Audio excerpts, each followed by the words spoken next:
Salut la famille, j'espère que vous allez bien. Moi je vais très très bien les gars, je suis de retour les gars parce que ça fait quelques matchs qu'il n'y a pas eu de débrief YouTube. Il y a eu le match face au PSG, il y a eu la défaite face à Séville et je pense que pour certains on peut se dire bah, en fait quand il y a défaite il n'est pas là le frérot. En fait c'est pas le sujet les gars, il y avait des raisons qui ont fait que je ne pouvais pas être là. Mais les gars, ce match-là, je pense que j'ai quelque part ça fait du bien que le fait que j'ai pas été là les matchs précédents parce que il y a un peu d'énervement, il y a un peu de rage parce que le match d'aujourd'hui ça s'est fini, ça s'est bien fini avec une victoire on va dire. Mais je pense que la manière dont la victoire est arrivée, le joueur qui te donne la victoire, la physionomie du match, tout ce qu'il y a autour, la défense, je pense que tu as quand même la même haine. Parce qu'au final, tu te dis, ok, j'ai 3 points. C'est quoi 3 points comparé à la suite? Parce que c'est ça qu'il faut faire dans la balance. Il faut se dire, ok, je prends ce match-là, je le prends, je le gagne. Mais est-ce que ça pèse dans la balance pour la suite?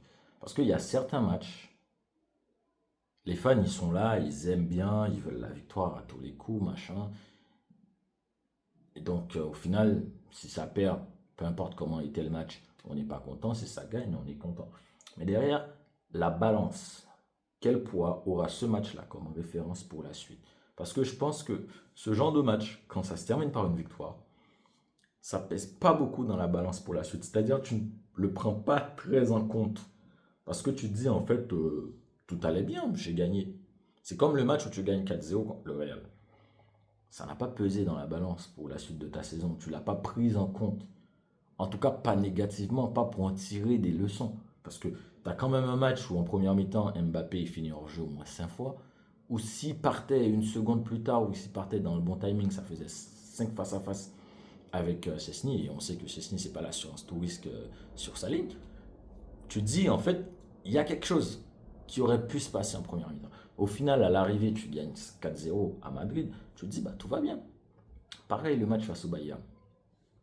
Maintenant, la question qui se pose, c'est quoi? Cette histoire de piège hors jeu.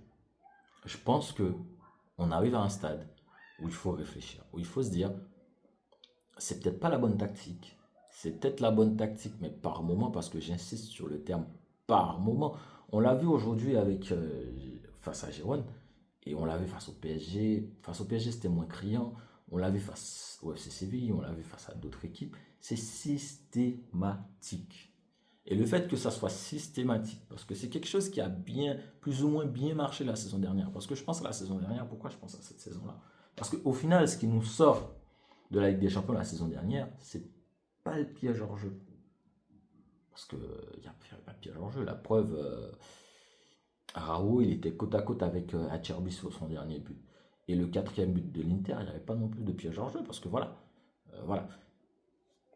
c'est c'est un but à la construction où Raoult il défend mal sur Marcus Thuram, qui fait une bonne passe pour Mkhitaryan, etc. Où ça se termine dans les filets. Mais la question, le sujet, c'est qu'en fait, cette année, ça ne fonctionne pas aussi bien. Est-ce que c'est à cause du départ de Inigo Martinez? Peut-être. Est-ce que c'est les autres équipes? Parce qu'il ne faut pas oublier que même quand tu as quelque chose qui marche bien, les équipes en face l'étudient, les équipes en face préparent quelque chose pour le contrer. Ton piège hors jeu, au bout d'un moment, on le disait tous l'année dernière. Certes, on se disait c'est pas facile parce que tu dis oui, il faut que l'attaquant part une seconde plus tard, il faut que le joueur qui va réceptionner le ballon sort de derrière, etc. Il faut de la tranquillité, il faut penser, il faut être intelligent. Donc c'était pas simple. Parce que tu découvres, tu es face à quelque chose qu'on te propose pour la première fois. En fait, c'est pas simple. Le problème maintenant en Liga, c'est que toutes ces équipes-là, tu les as affrontées la saison dernière. Ils l'ont vu pendant 2 matchs. Certes, pendant 2 matchs, ils s'en sont pas bien sortis, mais ils l'ont vu pendant 2 matchs. Maintenant, ils savent ce qu'ils ont loupé. Ils savent qui aurait dû partir, qui n'aurait pas dû partir pour réceptionner la balle. Maintenant, ils s'en sortent mieux. Paradoxalement, moi je le dis, j'espère, même si je pense que peut-être c'est plutôt que voilà, ça ne marche plus, tout le monde a compris, mais je pense aussi quelque part que les équipes de Liga ont compris parce qu'elles ont affronté cette équipe-là au moins 2 fois la saison dernière. 4 fois pour le Real Madrid, il faut le dire. Et peut-être qu'en Ligue des Champions, ça va continuer à fonctionner parce que tu vas encore contrer des équipes qui, en fait, qui te découvrent, qui découvrent cette manière de jouer. Tu l'as fait face à Newcastle. Face à Newcastle, tu encaisses un but à la fin du match parce que oui, au bout d'un moment, dans un match, tu le fais 15 fois, il y a bien une fois où il n'y aura pas hors-jeu. On l'a vu face à. De toute façon, c'est arrivé face aux équipes de Ligue 1. Face au PSG, tu n'as pas. Est-ce que je peux dire que tu n'as pas joué de la même façon? Le dernier but que tu as encaissé, je peux même pas dire que c'est sous le piège hors jeu parce que franchement, je comprends pas, il n'y a pas de logique. Ça peut. On va voir comment ça va jouer contre Olympiakos mardi. Ça se peut que ça marche. Mais aujourd'hui, contre Girone, en première mi-temps, c'était une catastrophe. Déjà, j'insiste sur le fait que cette paire Koubarsi, Eric Garcia, c'est du foutage de gueule. Il n'y a rien à faire. C'est pas possible. Ce n'est pas possible. Koubarsi, il a 18 ans. C'est un crack défensivement à en devenir, mais il faut qu'il soit bien accompagné. J'insiste sur le fait qu'il faut qu'il soit bien accompagné, sinon ça ne sert strictement à que dalle. Koubarsi, il n'est pas bien accompagné, ça ne sert à rien.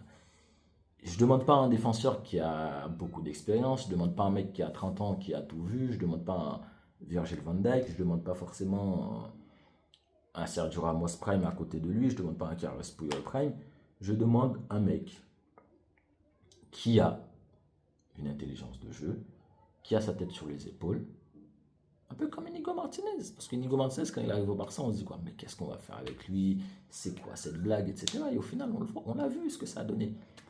Je demande quelque chose comme ça, par exemple. Sur les côtés, les gars, aujourd'hui, Jules Koundé, je suis désolé. Sur le premier but, tu as fait quelque chose qui était extraordinaire. Ce contrôle, parce que tu es en train de perdre la balle. Ce contrôle semelle, fin, dribble, etc. La petite passe. C'était extraordinaire, Jules Koundé. Mais à part ça, Koundé, tout ce que tu as fait dans ce match, c'était d'un ridicule. C'était d'un ridicule. Moi, aujourd'hui, si le ridicule tuait, parce qu'avant le ridicule tuait, mais aujourd'hui, on en rit. Moi, je serais mort 10 fois, Koundé. Parce que ce que tu m'as fait aujourd'hui, là, Baldé. Il faudrait que j'ouvre le dossier Baldé au bout d'un moment, mais flemme. Aujourd'hui, vraiment flemme d'ouvrir le dossier Baldé, parce que le dossier Baldé, mon problème, c'est que tu vois de la qualité. Baldé, aujourd'hui, tu as fêté tes 22 ans. C'est très jeune pour un arrière latéral à 22 ans. Mais flemme, Baldé, parce que franchement, il faut. Tu as la vitesse, tu as la percussion, mais percute, fais plus de choses, prends des initiatives, tu ne prends pas assez d'initiatives. Une fois que tu arrives devant la surface, tu ne prends pas d'initiative, tu t'arrêtes. Pourquoi tu t'arrêtes? Tu es dans ta lancée. Prends des initiatives, je m'en fous, rate tes frappes, je sais pas, rate tes dribbles, fais quelque chose. Mais prends des initiatives, bordel. Alejandro Balde, s'il te plaît, il y en a marre. Tu as les qualités pour, tu les prends. Tu n'as pas une mauvaise frappe. Tu prends les initiatives et ça va bien se passer au bout d'un moment. C'est comme ça que tu apprends. Si tu prends jamais les initiatives, tu n'apprendras pas. Nuno Mendes aujourd'hui, qu'on me dit que c'est le meilleur latéral, etc., depuis Marcelo, après, chacun dit ce qu'il veut. C'était pareil il y a 2 saisons, Nuno Mendes, il ne prenait pas d'initiative. Tu vois que c'était un joueur très bon, très explosif, mais au final, mais au bout d'un moment, il le fait. Il faut que tu le fasses pour que ça se débloque. Franchement, au milieu de terrain, Pedri, Royal. Le choix aujourd'hui de 1 en 10, pendant 15-20 minutes, ça a très bien marché. Ça a très très bien marché. Mais au final, je ne sais pas ce qui s'est passé. Casado peut-être moins bien, Pedri un peu de fatigue, parce que oui, Pedri il est très fatigué. Il fait le travail de 2 personnes au milieu de terrain. Il y a eu une baisse de régime. C'est ce qui explique aussi la sortie de Pedri. Lamine Yamal, 20 premières minutes royales, mais il est sorti à la 65e minute de jeu. Ça explique peut-être tout ça. Rashford, très bon match. Il tente pas mal de choses, même s'il y a des moments où Marcus, je t'aime bien parce que tu fais un très bon match.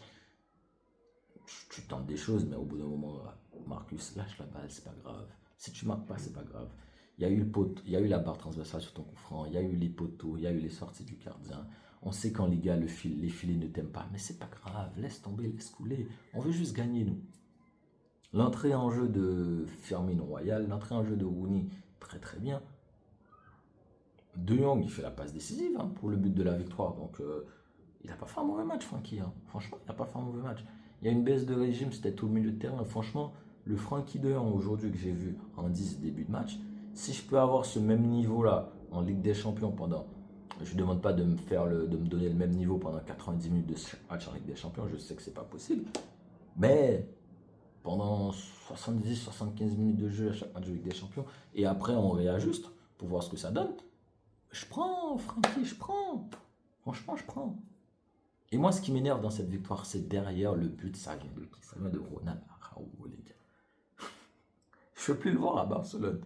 Je ne veux plus le voir. Et la blague dans l'histoire, c'est que il met le but, il enlève le maillot. Araujo, tu me fais ça en finale de Ligue des Champions, tu peux même enlever ton slip si tu veux. Tu me mets un but à la 94e en finale de Ligue des Champions. Derrière, c'est la victoire, tu enlèves ton slip, j'en ai rien à faire. Mais là, Ronald, franchement, Ronald.